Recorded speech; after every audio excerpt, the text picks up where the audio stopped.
Hi there. So in this talk, I'm going to be chatting about the IB Diploma's results, how to get them, when to get them, how to let unis know that you've got them, all this kind of useful thing. Quite a lot of details in this presentation, so I'll dive straight in and hopefully give you what you need to know. First of all, let's go through the basics, what you need to actually pass the diploma. First of all, you've got to meet your CAS requirements. Your coordinator will tell you if you've done that, hopefully long before the final exams. Big one everyone talks about is getting 24 points or more out of 45, but there are a few other conditions that are worth knowing about. You can't get an N or an E for TOK or extended essay. It doesn't matter how many points you get in total. You can't get an N or an E. And then you can't get a 1 in any single subject. You can't get a 2, a grade in 2 subjects or more, or fewer or more, and you can't get 3 3s. So 1 1, 2 2s, 3 3s. Not okay, you won't get the full diploma. The next one, most people, or a lot of people in my experience, get tripped up by this one. You have to get 12 points for your higher level subjects. So 4 4 3 for your higher levels is not going to be enough, even if you have, say, 30 plus points. So that's something to bear in mind. 9 points or more as well. You need 9 points or more for your standard level subjects. Usually that's pretty straightforward. Most people get that. And you can't get a penalty for academic misconduct. So as long as you meet those conditions, you'll get the full IB diploma. Now, when do you get your results? They come out on July the 6th. Different time zones around the world mean they come out at different slots. So you'd have to check your particular time zone to see when you get them. There's a login page here. Your coordinator should have given you details on a PIN number and code to log in and see the results. So you can do that anytime after July the 6th. This is what the page looks like when you log in. You can log in beforehand, but obviously it won't give you any results. July the 6th will be the earliest that you can get them. But this is roughly what the page looks like. Your coordinator, by the way, the school gets the results 24 hours earlier.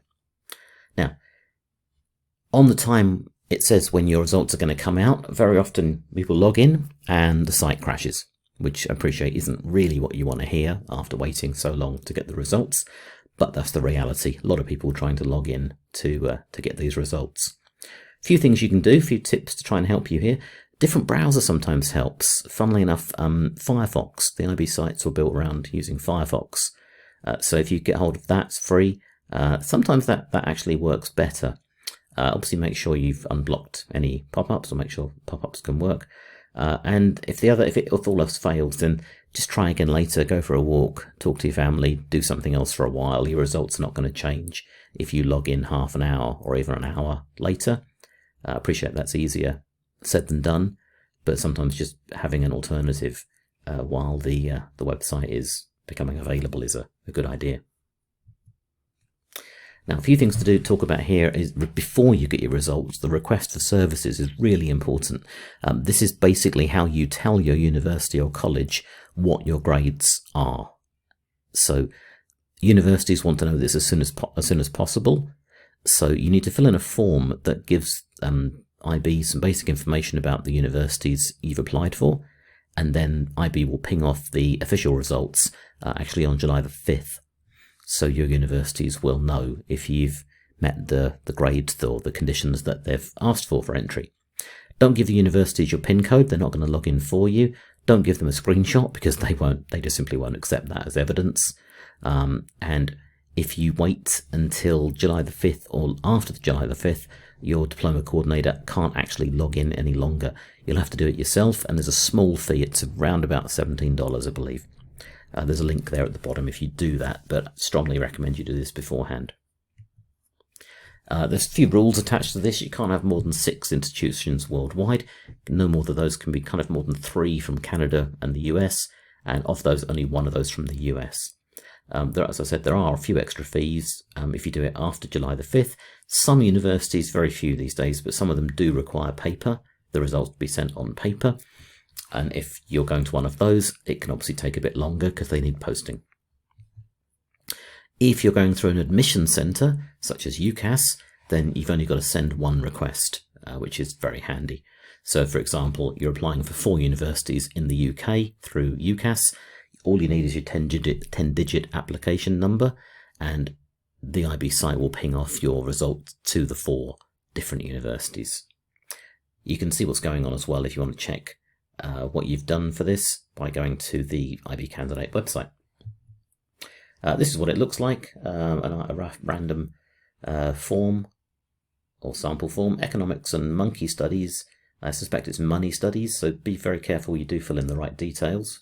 That does sound quite an interesting kind of course, and some other basic details that they will be looking for here. Okay, so now let's assume you've got your results. Now, what if you don't like them? What if you're a point away or a grade away from what you need to get to university? Well, there's a few options, so don't panic. Talk to your coordinator. There's always some choices, always some options.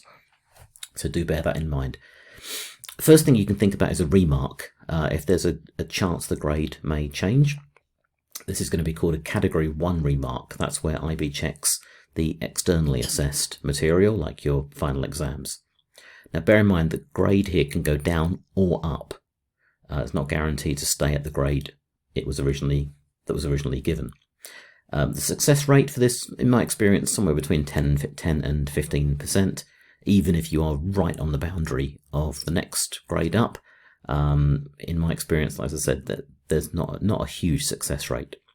There is a cost for this as well. It's $123 per remark, that's per subject, that you need to pay.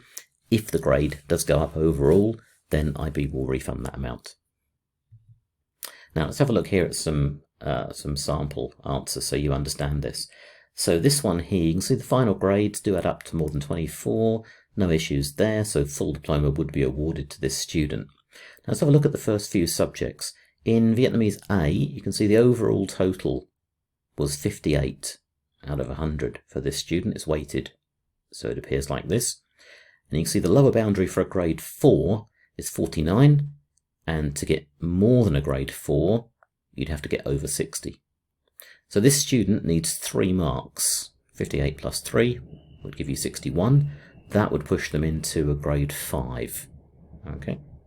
Next one, English B, similar thing. The top bound, they're on grade 5 at the moment. The upper boundary for a grade 5 is 71. They're actually on 71, so they just need 1 more mark. And in a subject like English B, it's a little more subjective in some areas, I would definitely recommend, if they need it, that is worth looking at. That's worth getting a remark.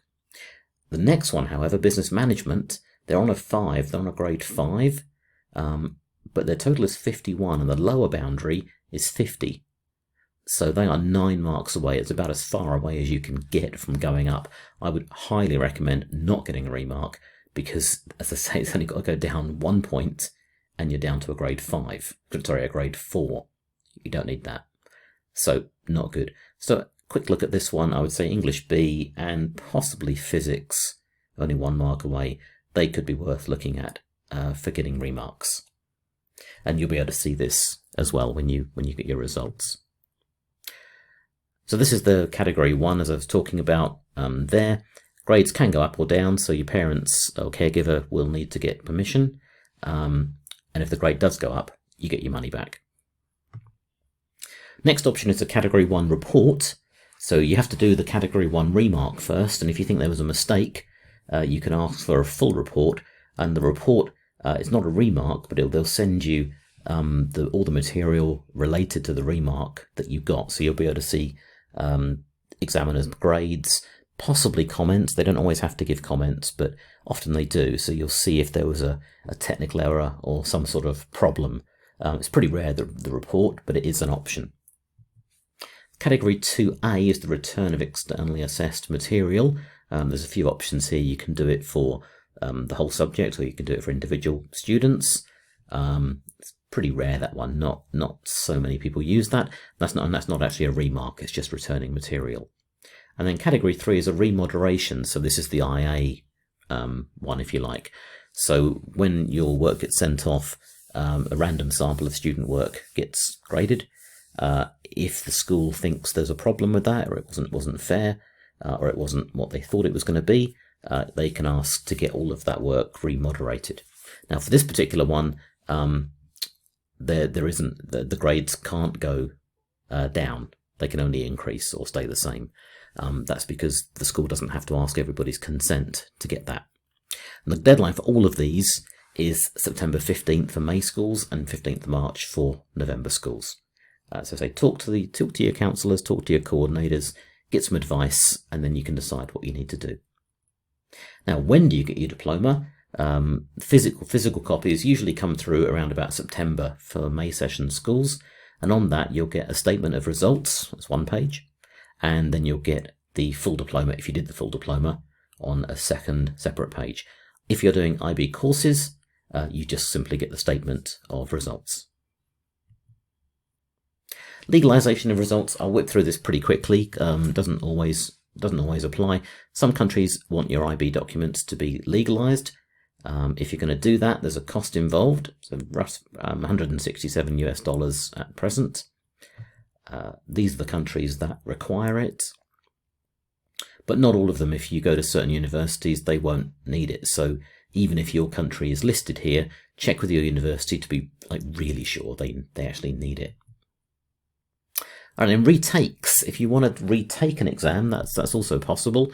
For the May sessions, you could do it in November, for example. You've got to register by July 28 to get the lower registration fees. So a little bit of pressure there. Once you've seen your IA results, you'll be able to see the different components, what you got for your IA, paper 1, paper 2. If the IA grade was actually quite good and you liked it, then you can simply carry that forward into the retake, as long as it's there isn't like a new course or anything coming out. And for November sessions, from May to November, that would be fine. You can take the IB exams up to 3 times, and there's also no time limit. You don't have to do them in consecutive sessions. I've had students come back even after a couple of years and want to do the retakes. Okay. And moving towards the end here, once you have finished, you can be part of the official IB Alumni network, which is kind of cool. So you get newsletters, updates, that sort of thing. IB may even ask you for feedback. They very much want to listen to student advice. There's a link there you can go to if you need it.